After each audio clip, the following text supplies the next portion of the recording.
What is up, YouTube? Jamie the Kid 00 here, coming at you guys with a deck profile of a deck I ended up testing at my locals yesterday. I took this to my Sunday locals.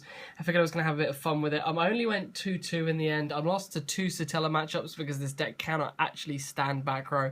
And I honestly cannot remember the matchups that I won in. But this deck kind of became known for basically giving me really swift rounds. You either win in 5 minutes or you lose in 5 minutes with this deck. It has absolutely no grind game. It makes massive pushes, or it just doesn't do it at all. There is like some slight kind of, I guess, comeback ability with the Chaos monsters that are included in this list, but for the most part, this deck does not have any comeback power whatsoever.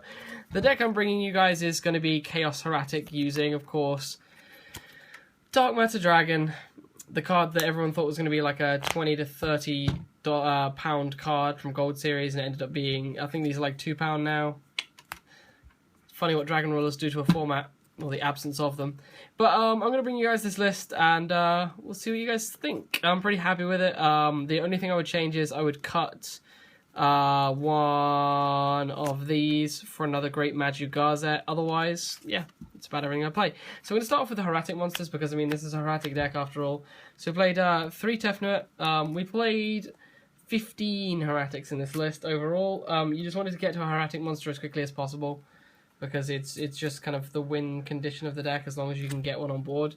3 Gibeb. This card is actually fantastic in the Dark Matter version because it gets to level 8. If you contribute over this with Great Maju Gazette, sorry, not Great Maju Gazette, Legendary Maju Gazette, this gets an 8, and Maju is an 8 as well. You can make the 8 very easily that way.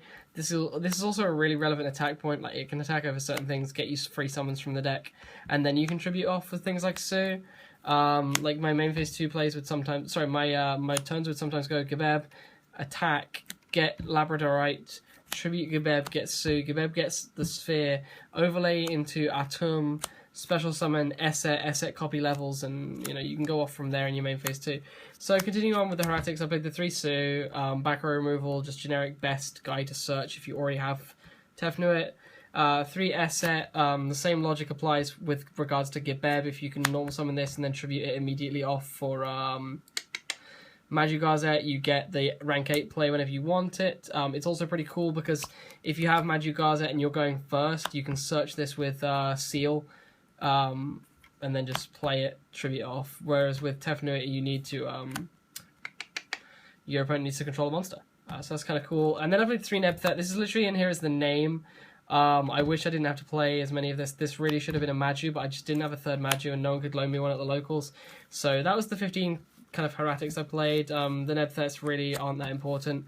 Esset, very important for special summoning off of Atum, so you can copy the level of your 8s, so that's very important. And then these are just fodder, and these just help your combos go off as quickly as possible. So that's the Hieratics. For the rest of the dragons, I played double Dragard. I only actually play 1 summon in here, but I find myself sending the Dragard off of the Dark Matter Dragon almost instantaneously. It's just a good dark to send, because the only other dark that you can really send is like your Dark Flare, or your boss monsters, or your Labradorites, and you really don't want to be sending your Labradorites. So I'll usually only use 1 Dragard a game. The other one will get sent. But it's an absolutely fantastic card. The fact that it can res your Labradorite dragons is absolutely fantastic. To make, I've forgotten his name now, Cocytus, but we'll get to that in a bit. But the double Dragard, great. The normal monsters are 2 Labradorite and the Hieratic Seal of the Sun Dragon Overlord. Simply, the only reason we're playing the Seal is because Gibeb needs to search it. Otherwise, I'd play Blue Eyes, but Gibeb needs to search this because it reads Hieratic Monster.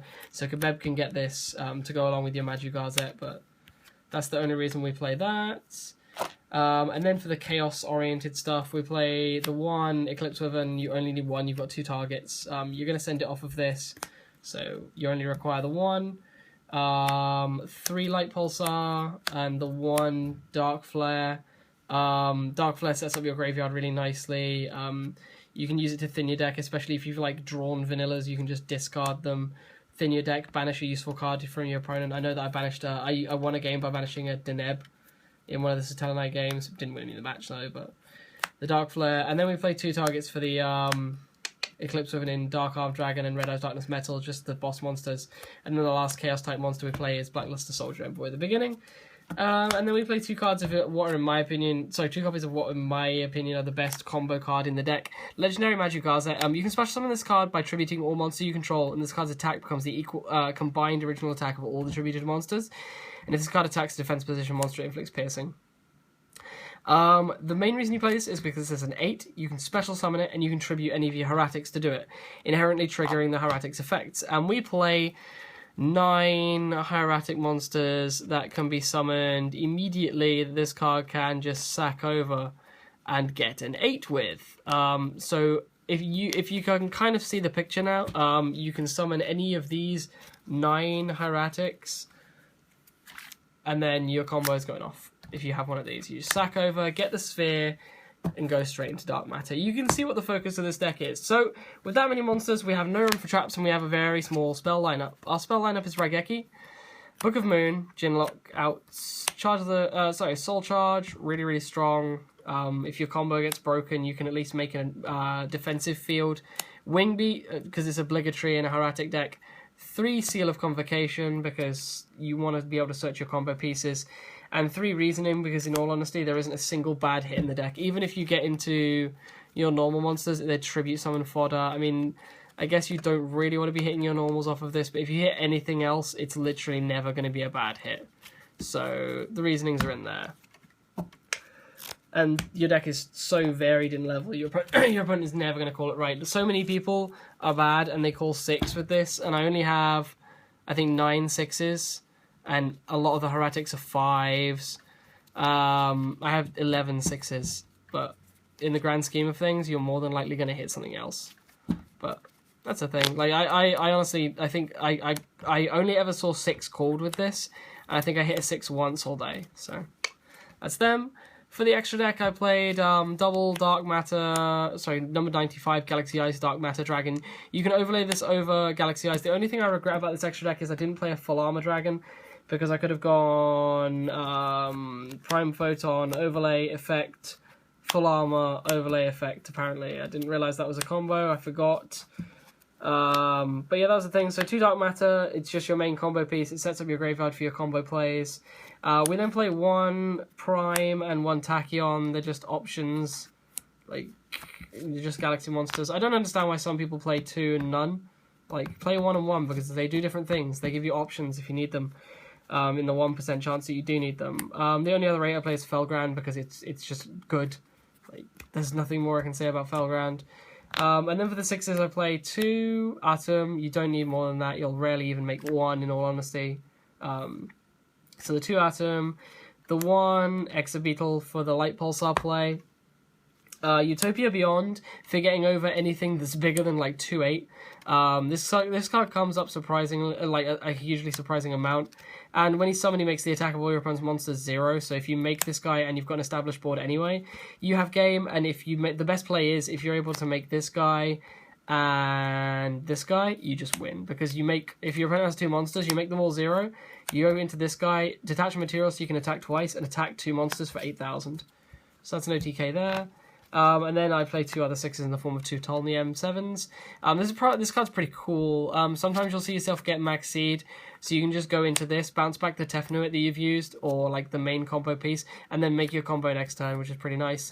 Another combo that some people would see me, well, another thing that misled a couple of players, and they actually voiced it to me, was I would go Guy this.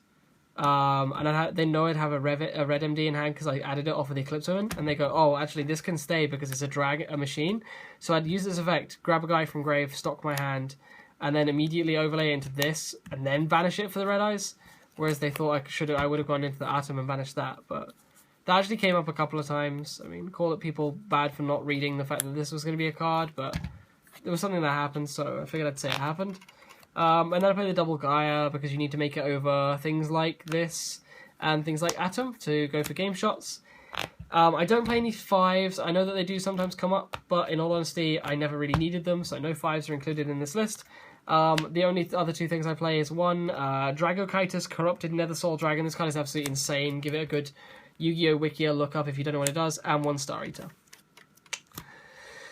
So, that brings me to about the end of this one. I don't have much else to say, it's just, this is a ridiculously combo-oriented deck, and I figured I'd have a bit of fun by putting it together. I'm definitely going to try and come up with some more combo-oriented stuff as the format comes to a close, because there's less Necros decks being played at my locals, so I don't get Ginlock nearly as much, so I can have a bit more fun. But otherwise, yeah, that brings me to about the end of this video. I hope you all enjoyed. I don't really have much else to say on this one. And, yeah, this has been JamesKid00. I'll see you guys later. I'll see you guys pretty soon with some more Yu-Gi-Oh! Related content. And there should be another Book of Fire episode coming out real soon. But yeah, peace out. Bye-bye.